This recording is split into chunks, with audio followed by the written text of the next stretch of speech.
hsbc.com.mx/ICC.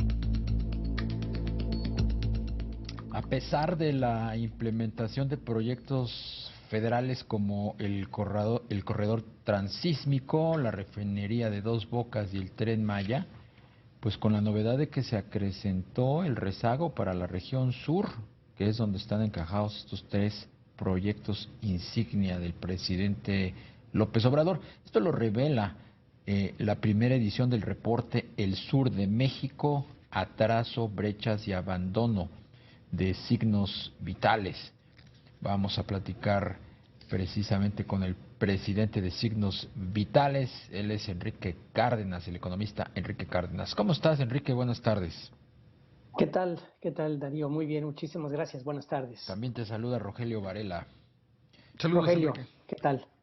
A ver, ¿cómo llegan entonces a estas conclusiones de rezago en la zona sur-sureste, pues con tres proyectos de gran calado que se están desarrollando simultáneamente, como el corredor transísmico, la refinería de Dos Bocas y el Tren Maya?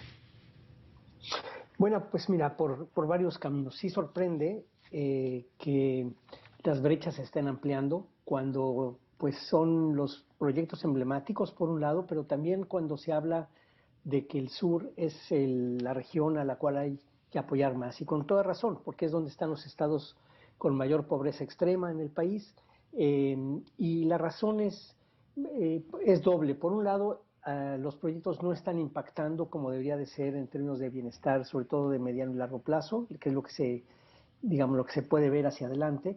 Y por el otro lado, programas sociales que uno pensaría que ahí habría una clara vocación por irse hacia el sur, pues vemos que hay menos programas sociales entregados por beneficiario en el sur de lo que hay en el resto del país, y muchísimo menos, por ejemplo, de lo que hay en la Ciudad de México. Vemos también que la pobreza que que se desató con la pandemia, el sur está tomando mucho más tiempo en salir de ella. La pobreza laboral, digamos, está siendo mucho más lenta, más persistente. Entonces, sí vemos, por ejemplo, que del 11% que aumentó la pobreza extrema en el sur, en el país y en el sur, el sur apenas se ha recuperado el 2,5%, mientras que en la zona metropolitana ya anda por el 7,8%, 9%. Entonces, sí hay este tipo de datos que muestran que las brechas, digamos, se ampliaron y que está costando mucho trabajo regresar a ellas. Eso es lo que estamos viendo en Signos Vitales. Claro. ¿Qué está pasando, Enrique, con la parte de la inversión? Mencionaba Darío, pues estos proyectos emblemáticos en el sur del país. ¿Por qué no, digamos que esas grandes obras, pues permean al resto de las economías? Bueno, en primer lugar, en el caso, por ejemplo, de Dos Bocas, sí, claro que ha impactado a Tabasco en particular. Las cifras del PIB de Tabasco, que fueron dadas a conocer apenas por el Banco de México hace unos días, sí muestran un impacto en Tabasco, pero lo que vemos es que ese impacto está siendo muy concentrado y que está durando mientras está durando la construcción, y vemos y sabemos todos que la industria petrolera y específicamente la refinación es muy, muy intensiva en capital, genera relativamente pocos empleos, y por lo tanto esos dineros que son enormes los que están yendo ahí, independientemente de cómo se estén gastando, que ese es otro tema, están siendo y van a ser incapaces de generar mucho más empleo.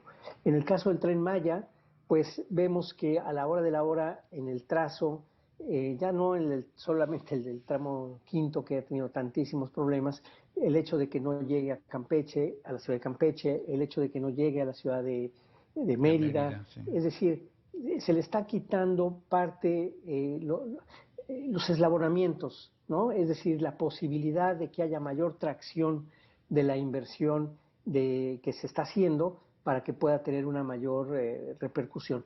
Incluso no está muy claro qué tanto se va a utilizar para carga, por ejemplo, que también va a estar conectada con el resto de la red ferroviaria, y encima se está dañando el patrimonio pues ambiental que tenemos en el sur del país. Pues realmente sí genera muchas más dudas de lo que puede estar dando. Y el hecho en lo concreto, así lo que ya podemos ver, es que está aumentando la emigración de mexicanos, que las remesas, si bien el sur ha recibido 29% de las remesas, que es una cantidad muy grande, aún así está dándose esta migración otra vez de mexicanos hacia el norte.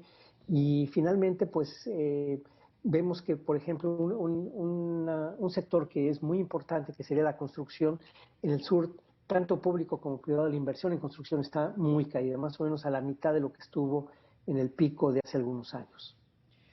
¿Qué es lo que en todo caso, Enrique, necesitaríamos para anclar un verdadero desarrollo de la zona sur-sureste, pues aprovechando lo que se está haciendo en este gobierno? Sí, pues mira, sin duda esto, darle por un lado mayor tracción a las inversiones que se están haciendo, es decir, que genere más eslabonamientos hacia adelante y hacia atrás. Por otro lado, también el que se aproveche las potencialidades que tiene la región.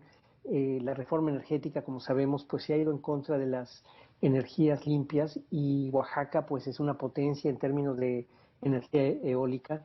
Entonces, se están dejando de lado oportunidades que existen y que podríamos estar aprovechando. En términos del corredor ísmico, por ejemplo, ahí lo que depende, digamos, de lo que dependerá su éxito, pues va a tener que ver con el punto de entrada, el punto de salida y luego toda la inversión privada que debe de generarse alrededor de este corredor para que otra vez pueda tener mayor tracción y mayor desarrollo. Digamos, eso en la parte económica. Ya si nos vamos a la parte social, educación, incluso medio ambiente, ya es incluso otro tema también bastante complejo, pero bueno, aquí hay algunas ideas de por dónde puede ir lo que podría hacerse, digamos, en el sur. Claro. Enrique, la parte de la salud, tú nos comentabas que pues durante la pandemia pues fue una región del país que sufrió mucho. Ahí, ¿cómo está la situación en estos momentos al sur del país?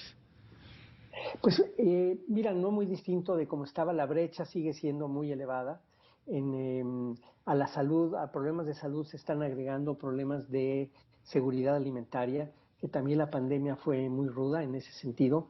Es decir, cada vez hay más personas que no están pudiendo tener la alimentación todos los días y eso pues es evidentemente un foco rojo muy fuerte.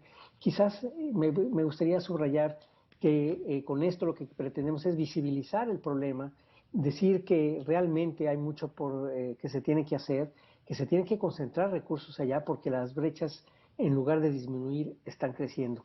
En el abandono escolar, por ejemplo, en la parte educativa, Rogelio, también ahí vemos cómo el sur está teniendo mucho más abandono que el resto del país. Hubo un problema serio de abandono escolar, pero en el sur se hace mucho más patente, mucho más fuerte. Bien, pues te queremos agradecer la entrevista, Enrique Cárdenas, economista y presidente de Signos Vitales. Estaremos pues en contacto más adelante para ver cómo se va desdoblando pues este que sin duda pues es una bandera del gobierno de la 4T, estos tres proyectos y su intento por reactivar una zona ciertamente marginada históricamente, el sur-sureste. Gracias por este tiempo. Pues al contrario, muchas gracias Darío. Se puede ver el reporte en la página de Signos Vitales, se puede bajar. Está también en inglés por si quieren difundirlo en otros lados. Y el próximo reporte vamos a hablar sobre el centro y norte del país, justamente para hacer este contraste. Muchas gracias por la oportunidad de No, platicar con ustedes. muchas gracias a ti y que tengas muy buena tarde. Buenas tardes. Bueno, ya que estábamos hablando de proyectos